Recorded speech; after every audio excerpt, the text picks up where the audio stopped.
여러분, 요즘에 이제 새해 시작한 지 보름 정도 됐는데 어떻게들 지내십니까? 다들 많이 바쁘시지요? 다들 바쁘고 힘드신데도 주일날 이렇게 하나님 앞에 나와서 예배하는 여러분의 모습을 뵙는 것이 참 감사하고, 또 하나님 말씀을 늘 이렇게 귀 기울여 경청하시는 여러분의 얼굴을 뵙는 것이 참 감사하고 기쁘고 또 하나님께 감사합니다. 생각해보면 참 신기한 게, 같은 햇볕을 받고 색깔이 비슷해도 그 햇빛을 받은 진흙은 굳어지고 초콜릿은 녹아서 사라집니다. 같은 햇빛을 받고 같은 나무라도 살아있는 나무는 햇볕을 받으면 더 잎과 줄기가 싱싱해져서 언젠가 열매를 맺고, 죽은 나무는 같은 햇볕을 받아도 바짝 말라서 더 흉측한 모습으로 바뀌게 됩니다. 인생도 생각해보면 똑같지 않겠습니까? 지금 다 어려운 때를 겪고 있는 것은 공통적인 겁니다. 늘 좋은 생각, 늘 감사하는 마음, 힘들어도 하나님 은혜를 사모하는 마음, 그렇게 살아가야 하지 않겠습니까? 어떻게 하면 우리가 그렇게 살 수 있을까요? 같은 시대를 살아가고 같이 힘들어도 늘 은혜 안에 기쁘고 즐겁게 살아가려는 우리의 마음, 그 마음을 늘 유지하려면 어떤 삶의 태도를 가져야 할까? 오늘은 이 질문에 대한 성경의 대답을 확인을 한번 해보겠습니다. 오늘 우리가 함께 읽은 본문 말씀은 이사야서입니다. 이사야는 선지자지요. 이 이사야가 활동한 시기는 북이스라엘이 아수르에게 멸망을 당하고 남유다의 수도 예루살렘에서 이사야가 활동을 합니다. 그러니까 이사야가 지금 외치는 말씀의 핵심은, 북이스라엘이 하나님을 버리고 우상을 섬기다가 나라가 망했다.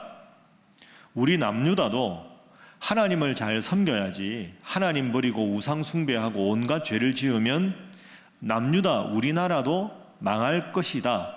이걸 외치던 선지자가 이사야입니다. 여러분, 선지자 입장에서 이 나라가 잘 될 것이다, 이 나라가 하나님이 복을 많이 주실 것이다, 이런 메시지를 외치면 신이 나고 기쁘겠지만, 우리나라도 이렇게 가다가는 나라가 망한다, 이런 심판을 외치는 이사야의 마음이 얼마나 어렵고 힘들었겠습니까? 그리고 백성들도 그런 말을, 그런 예언을 하는 이사야 선지자를 그렇게 고운 눈빛으로가 아니라 아주 따가운 눈빛으로, 매섭게 힐난하는 눈빛으로 바라보았을 겁니다. 그렇지만 하나님께서 외치라고 하니까 안 외칠 수가 없었던 거죠. 그래서 이사야서 1장부터 39장은 돌이키지 않으면 나라가 망한다, 이 메시지만 계속해서 이사야가 전합니다. 그러다가 이 이사야서 40장부터는 이게 좀 상태가 바뀝니다. 이사야 40장부터는 메시지가 어떻게 바뀌느냐 하면, 우리나라는 결국 망한다. 그러나 망한 이 나라를 하나님께서 그냥 두고 보시지 않는다. 언젠가 바벨론에게 나라가 망해서 우리가 다 포로로 잡혀갈 것이지만, 잡혀가서 때가 차면 하나님은 다시 우리를 이 나라로 돌아오게 해서 이 나라를 다시 부흥시켜 주실 것이다 하는 희망을 외칩니다. 나라가 망한다, 망하지만 하나님은 영원히 우리나라를 버리신 게 아니라 언젠가 다시 회복시키신다. 회복이라는 건 기쁜 소식이지요. 그 먼 훗날에 있을 그 기쁜 소식을 예언한 것이 오늘의 본문입니다. 자, 오늘 본문 말씀에 19절, 20절을 화면으로 한번 보십시오. 하나님께서 이사야 선지자를 통해서 이렇게 말씀하시죠. 보라, 내가 새 일을 행할 것이다. 이 새 일은 나라가 멸망당해도 기한이 차면 다시 이 나라를 회복시키실 것이다 하는 것이 새 일입니다. 기쁨의 소식이지요. 너희가 그것을 알지 못하겠느냐? 반드시 내가 광야에 길을 내고 사막에 강을 낼 것이다. 그래서 장차 들짐승 곧 승냥이와 타조도 나를 존경하게 될 것은, 내가 광야에 물을 내고 사막에 강들을 내서 내 백성 그리고 들짐승 모두에게 마시게 할 것이다. 이렇게 약속을 합니다. 그러니까 하나님의 이 약속은 나라가 언젠가 다시 회복될 것이다 하는 희망과 부흥을 이제 비유적으로 말씀하시는 거죠. 광야에 비를 내리고 사막에 강을 낼 것이다 하는 희망의 메시지입니다. 그래서 오늘 본문에 이 하나님의 오늘 우리 말씀을 듣는 우리에게 수천 년 이후에 우리에게 주시는 하나님의 메시지가 이것입니다. 따라하겠습니다. 새 일을 이루시는 하나님. 19절에 하나님이 이렇게 말씀하셨습니다. 다시 따라합니다. 보라, 내가 새 일을 행하리라. 여러분 믿습니까? 힘들고 어려워도 때로는 이러다가 나라가 망할 것 같고 하나님의 심판이 점점 매세워서 희망이 없을 것 같지만 그래도 하나님은 다시 회복시키신다. 내가 새 일을 행할 것이다. 내가 결코 너희를 버리지 아니할 것이다. 이렇게 오늘 본문에서 약속을 하셨습니다. 성경 읽다 보면 하나님은 때로는 진노도 하시고 심판도 하시고 그리고 이방 나라를 통해서 이스라엘을 멸망시키기도 하십니다. 그래서 우리가 그런 내용만 읽으면 하나님은 무서운 분이다, 진노하시는 분이다, 심판하시는 분이다 이렇게 생각하지만 그 모든 것의 이면에 있는 하나님의 가장 근본적인 품성은 사랑의 하나님입니다. 여러분, 부모가 자녀를 기를 때도 자녀가 잘못하면 꾸지람을 하지 않습니까? 자녀가 잘못하면 엄중하게 꾸짖을 때가 있어야 됩니다. 왜 그럴까요? 자녀를 부모가 사랑하니까 그렇죠. 사랑이 있으니까 꾸지람을 하고 사랑이 있으니까 조언을 하는 겁니다. 성경에 나오는 하나님의 때로는 무서운 모습도 근본적으로는 자기 백성 이스라엘을 사랑하시기 때문에 그 사랑의 마음을 알아달라고 사랑의 하나님과 함께 하게 할 수 있는 방법이라면 때로는 진노하시는 거죠. 여러분의 인생에 지금 혹독한 시련이 있습니까? 혹시 남유다 백성들처럼 바벨론에게 나라가 망하고 이제는 이 나라가 끝이다, 이제는 내 인생이 끝이다, 더 이상 버티기가 힘들다, 지쳤다, 나는 포기다 이렇게 생각하십니까? 이 정도 견뎠으면 됐을 텐데 하나님 이제 좀 회복시켜 주시면 좋겠다, 그런 마음이 들 정도로 고난이 모질고 힘들고 깁니다. 그러나 오늘 본문에서 하나님은 분명히 말씀하십니다. 나는 너를 버리지 아니하였다. 나는 너를 위해서 새 일을 행할 것이다. 이렇게 말씀하십니다. 19절 20절에 광야가 나오고 사막이 나옵니다. 여러분, 완전한 절망이죠. 광야는 바짝 말라서 식물도 제대로 못 자랍니다. 그런데 19절 보시면 광야에 길을 내겠다 이렇게 말씀하셨습니다. 황량한 광야에 길을 내고 그 길에 20절에 보면 물을 내겠다. 그 광야에 난 길이 물길이 되게 하겠다. 절망을 희망으로 바꾸시겠다는 거죠. 사막도 마찬가지입니다. 19절 말씀에 보면 사막에 강을 내겠다. 여러분, 사막의 강이 얼마나 힘듭니까? 그런데 20절에 보면 강이 하나가 아닙니다. 강들을 내겠다. 사막에 여러 강들을 내서 모든 동물들도 식물들도 자라게 하겠다. 이렇게 말씀하셨습니다. 절망을 희망으로 바꾸시는 주님, 광야에 길을 내고 물을 내시는 하나님, 사막에 하나의 강이 아니라 여러 강들을 내서 모든 사람들과 동식물이 충분히 마시게 하겠다. 이렇게 약속하셨습니다. 여러분, 이 약속이 수천 년 전에 남유다 백성에게만 한 약속이 아니라 오늘 이렇게 주님 앞에 나와 예배하는 오늘 나에게 주시는 하나님의 약속이다. 절망을 희망으로 바꾸시는 하나님, 여러분의 광야 같은 인생에 물길을 내시는 하나님, 여러분의 사막 같은 인생에 여러 개의 강을 내시는 하나님, 그 하나님 믿고 절망을 희망으로 바꿀 그날을 기도하면서 잘 참고 인내하시는 여러분 모두가 되시기를 주님 이름으로 축복합니다. 자, 우리 옆에 분들과 인사하겠습니다. 우리 하나님은 사랑의 하나님이십니다. 자, 한 번 더 합니다. 반드시 좋은 길을 주실 것입니다. 여러분, 이 믿음이 있어야 됩니다. 이 믿음이 있어야 고난을 잘 견딜 수가 있죠. 하나님께 등을 돌리고 마음을 닫고 그러면 얼마나 하루하루가 힘이 들고 예배당에 나오는 게 고역이겠습니까? 절망을 희망으로 바꾸시는 하나님, 그 옛날에 활동하신 하나님, 오늘 나에게도 함께 하실 하나님, 그렇게 믿고 나아가시기를 주님 이름으로 축복합니다. 자, 그럼 오늘 우리가 이 약속을 받았으면 이제 어떻게 살아야 될까? 그게 이제 오늘 본문의 두 번째 질문입니다. 오늘 우리가 할 일은 희망의 싹을 틔우며 주님을 섬기는 것, 그게 오늘 우리가 할 일입니다. 이렇게 우리가 주일날 모여서 예배를 탁 드리고, 그래, 하나님이 새 일을 행하실 거야, 내 인생을 희망으로 바꾸어 주실 거야, 이런 가슴 벅찬 희망을 탁 안고 세상으로 탁 나가서 그렇게 살아야 되는데, 그렇게 살려고 하다 보면 또 힘든 일이 생기고, 또 희망이 아니라 절망이 생기고, 그러다가 하루 이틀 지나면 또 들었던 말씀 다 잊어버리고 막막하고 답답하고, 그러다가 또 주일날 오면 힘을 얻고 또 세상에 나가면 지치고, 우리가 언제까지 그렇게 살아야 하겠습니까? 우리가 지치고 힘들 때마다 하나님 말씀 붙잡고 살아야 되는데, 참 그게 세상에 나가면 힘듭니다. 솔직히 힘들죠. 그럼 우리가 어떻게 해야 될까요?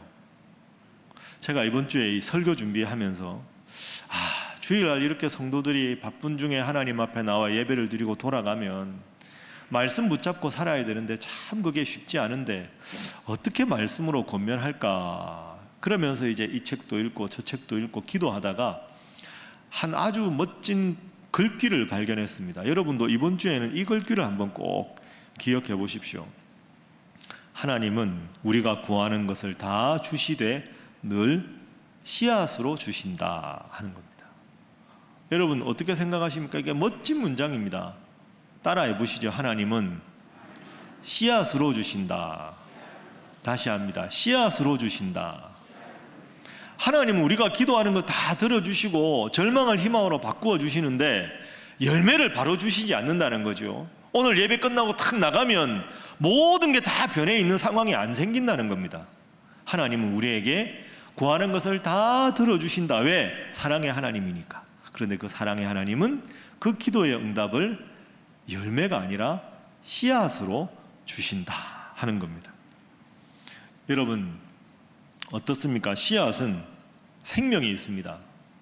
그리고 이 씨앗이 잘 자라면 뿌리와 줄기와 잎이 나고 꽃이 피거나 열매가 맺힙니다. 그러니까 씨앗은 열매에 대한 약속입니다. 씨앗이 있으면 반드시 열매가 생깁니다. 그런데 씨앗이 바로 열매가 되지는 않습니다. 두 가지를 꼭 여러분 기억하셔야 합니다. 첫 번째는 씨앗이 열매가 될 때까지는 충분한 시간이 필요하다는 겁니다. 하나님께서 나에게 약속의 응답을 주셨지만 그 약속의 씨앗이 현실의 열매로 맺어질 때까지는 긴 시간이 필요하다 하는 거죠. 예배 한 번 드렸다고 인생이 바뀌고, 말씀 하루 받고 아멘 했다고 내 인생이 완벽하게 바뀌는 법이 참 없습니다. 그 일이 참 어렵습니다. 긴 시간이 필요하다, 이거 기억하시고요. 두 번째로는 쉽게 맺히지 않는다 하는 것도 기억하셔야 합니다. 뿌리가 이 씨앗이 열매가 되는데 쉽지 않습니다. 때로는 된서리도 맞아야 되고, 때로는 비바람도 불고 병충해도 생깁니다. 씨앗 심었다고 저절로 어느 날 갑자기 열매가 확 이렇게 맺히는 법은 없습니다. 시간이 걸린다, 꼭 기억하시고, 열매가 맺힐 때까지는 인고의 세월을 반드시 겪어야 한다. 이 두 가지를 기억해야 하나님의 말씀의 씨앗이 내 속에서 점점 희망으로 바뀌게 되는 거죠. 영적인 삶도 똑같습니다. 여러분 오늘 내가 새 일을 행하리라, 하나님께서 여러분에게 약속의 씨앗의 말씀을 주셨습니다. 우리가 이 말씀을 아멘으로 받았습니다. 우리의 마음밭에 이 씨앗이 하나님의 희망의 약속이 이제 뿌려졌습니다. 그럼 우리가 어떻게 해야 될까요?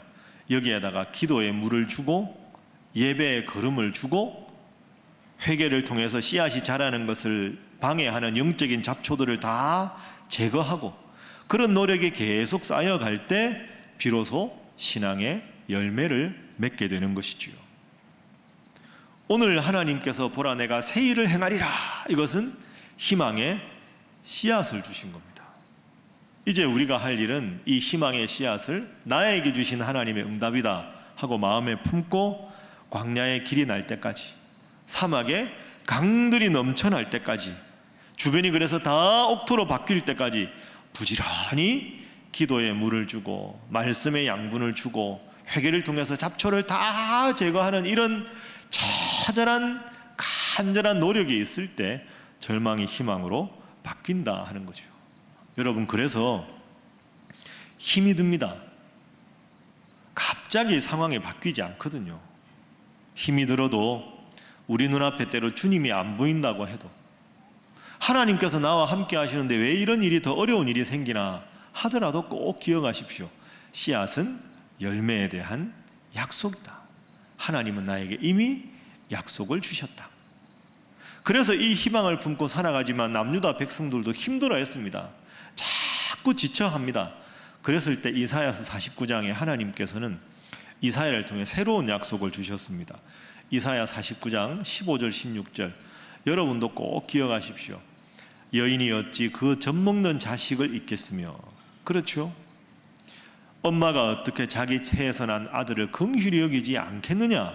그런데 그 어미가 아이를 잊을지라도 나는 너를 잊지 아니할 것이다. 하나님이 이렇게까지 귀한 약속을 해주셨습니다. 내가 너를 내 손바닥에 새기겠다. 너의 성벽이 항상 내 앞에 있다. 내가 늘 너를 기억하겠다. 여러분 믿습니까? 이게 하나님께서 여러분에게 주신 약속의 씨앗입니다. 이 주님을 잘 믿고 때로 힘들어도 우리가 자주 부르는 찬송가 가사처럼 내 앞길 멀고 험해도 나 주님만 따라가리, 이 찬송 부르며 나아가십시오. 그러면 시간이 한참 지나서 여러분이 열심히 인고의 세월을 겪으면 하나님께서 오늘 남유다 백성들에게 약속하신 것처럼 여러분의 절망적인 상황을 희망의 상황으로 바꾸어 주시고, 여러분의 지금 작은 씨앗을 아름답고 풍성한 열매로 맺게 해주실 줄로 믿습니다. 그날까지 하나님 잘 믿고 기도하는 여러분 되시기를 주님 이름으로 축복합니다. 자, 다시 한번 옆에 분들과 인사하겠습니다. 하나님은 씨앗으로 응답하십니다. 자, 한 번 더 할까요? 열매가 맺힐 때까지 열심히 기도하시기 바랍니다. 열매가 맺힐 때까지, 그 씨앗이 열매가 될 때까지 열심히 기도하고 찬송하고, 코로나로 힘들어도 하나님만 바라보며 살아가는 거죠. 그래서 그 씨앗을 우리가 계속 이제 키워가야 되는데, 키워갈 때 우리가 부를 찬송가 하나 여러분들에게 소개하겠습니다. 때 저물어 날이 어두우니 라는 찬송가가 있습니다.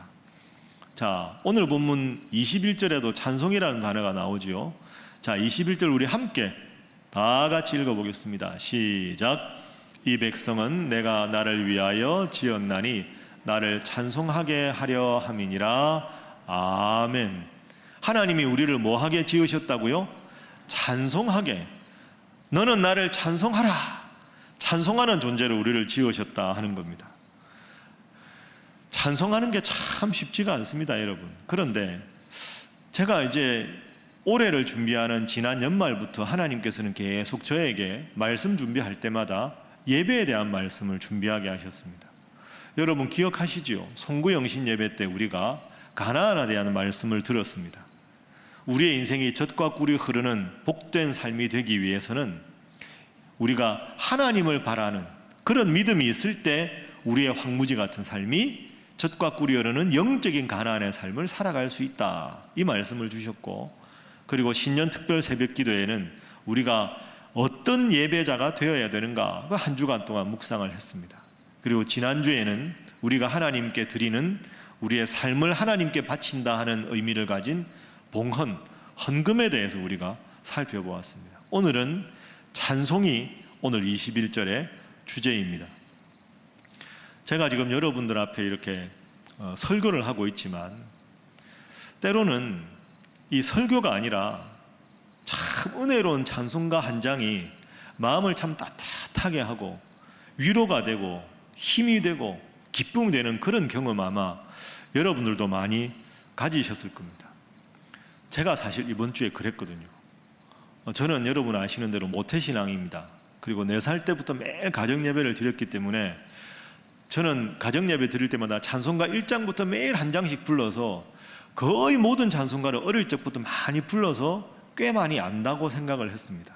근데 이미 아는 찬송가인데 이번 주는 이 찬송가가 저한테 너무너무 은혜가 됐습니다. 그래서 새벽기도 끝나고도 이 찬송가 틀고 같이 부르고 아침에 식사하고 와서도 또 이 찬송가 듣고 부르고 일주일 내내 제가 이 찬송을 들으면서 얼마나 많은 은혜도 받고 위로도 받고 눈물도 많이 흘렸는지 모릅니다.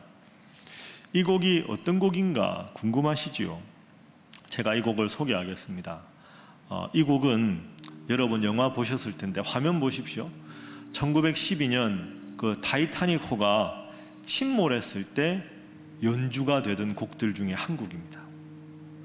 그리고 이 곡은 2009년에 화면에 보시는 대로 네덜란드 공항에서 큰 항공사고가 있었는데 그때 그 돌아가신 분들을 애도하면서 추모곡으로 연주가 되었던 곡입니다. 예배당에서만 이 곡이 불려진 게 아닙니다. 여러분 그 축구의 종주국이 영국 아닙니까? 영국의 축구 리그 중에서 FA컵이라고 있습니다. 그 FA컵에서는 항상 모든 관중들이 선수들이 입장할 때 하나님 믿지 않는 모든 관중들이 수만 명이 이 곡을 부릅니다. 1927년부터 지금까지도 FA컵이 열릴 때는 결승전에서 모든 관중들과 선수들이 다 일어나서 기독교인 비기독교인 관계없이 이 찬송가를 부릅니다.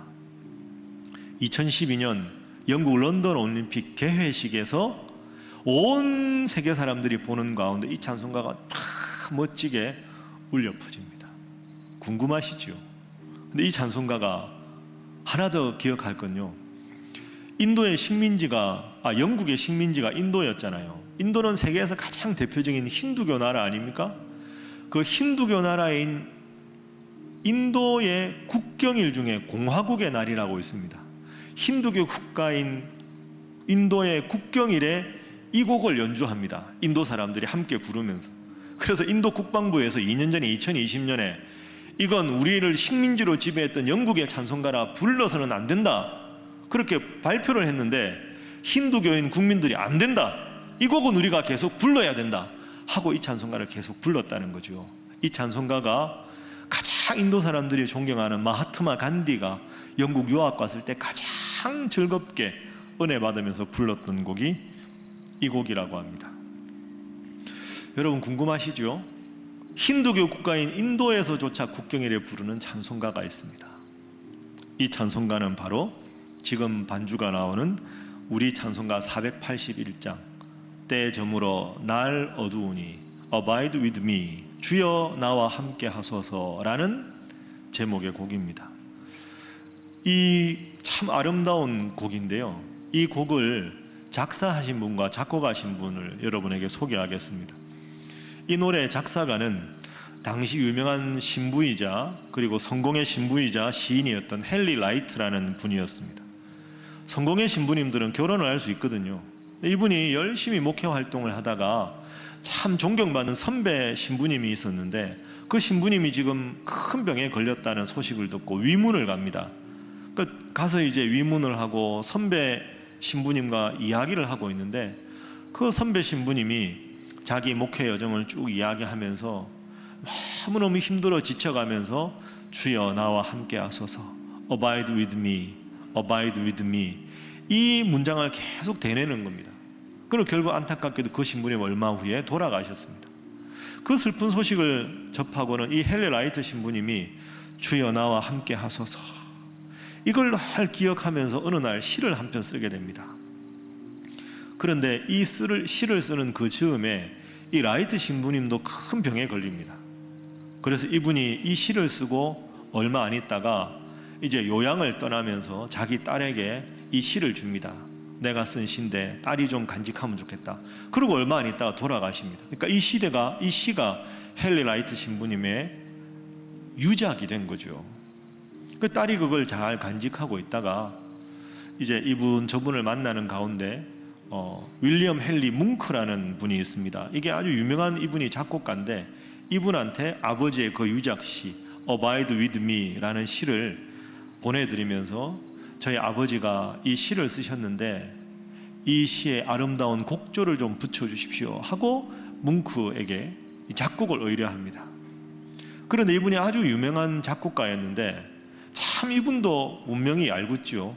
얼마 전에 사랑하는 딸을 먼저 보냈습니다. 그 너무너무 마음이 아프고 힘들어 있는 뭉크가 이 다 가사를 보니까 주여 나와 함께 하소서 Abide with me 이걸 보고는 내 사랑하는 딸 생각하고 인생이 무엇인가를 생각하면서 거기에다가 곡을 붙입니다. 그래서 이 곡을 쓰게 됩니다. 그래서 이 곡이 그때부터 전 세계 사람들에게 특히 영국 사람들에게 너무너무 아름답게 연주가 됩니다. 그래서 여러분 이 곡은 481장은 죽음을 앞둔 사람이 변하지 않는 주님의 사랑을 노래하는 곡이기도 하고 꼭 그런 것만이 아니라 지금처럼 우리가 살아가다가 코로나가 계속되고 희망을 품었는데도 절망이 계속되고 계속 희망 품고 살아가다가 꼬꾸라지고 넘어지고 힘들 때 하나님 그래도 나와 좀 함께 해주십시오. 때로는 너무 답답하고 힘들어서 외롭고 지쳐갈 때 이 곡을 탁 듣고 부르면 얼마나 위로가 되는지 모릅니다. 제가 너무 설명이 길었죠. 이 곡이 어떤 곡인지 우리가 찬양대에서도 불렀는데 한번 가사를 잘 생각하면서 여러분 이 곡을 들어보도록 하겠습니다.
여러분, 이 곡의 가사가 참 좋지 않습니까? 원문에 입각해서 번역을 제가 몇 번 해보았는데 우리나라 곡의 두 번째 줄 화면에 보는 대로 가사가 너무 주옥 같습니다. 1절 가사 보면 내 친구가 나를 위로해 주지 못할 때도 나를 도우시는 하나님. 2절은 천지의 모든 만물이 다 변해도 변하지 않고 나를 도우시는 하나님. 주님만큼 나를 보호하는 자가 없는 그런 지극한 사랑의 내 주님. 4절에 내 모든 슬픔을 위로하시고 내 인생 다하는 날까지 나를 지키시는 주님. 참 가사도 아름답고 멜로디가 참 아름답습니다. 절망 속에서도 희망을 품고 하나님께서 치유하시고 회복하시고 절망을 희망으로 바꾸어 주시는 그 기쁜 하나님의 사랑을 느낄 수 있는 곡입니다. 사랑하는 우리 신일교회 성도 여러분, 오늘 이 시간 주님께서 우리 성도들에게 말씀하십니다. 보라, 내가 새 일을 행하리라. 너를 위해서 내가 새 일을 행하리라. 보라, 내가 너를 위해서 광야에 물을 내고 사막에 강들을 내리라. 약속하셨습니다. 이 약속의 씨앗을 여러분 마음속에 받았습니다.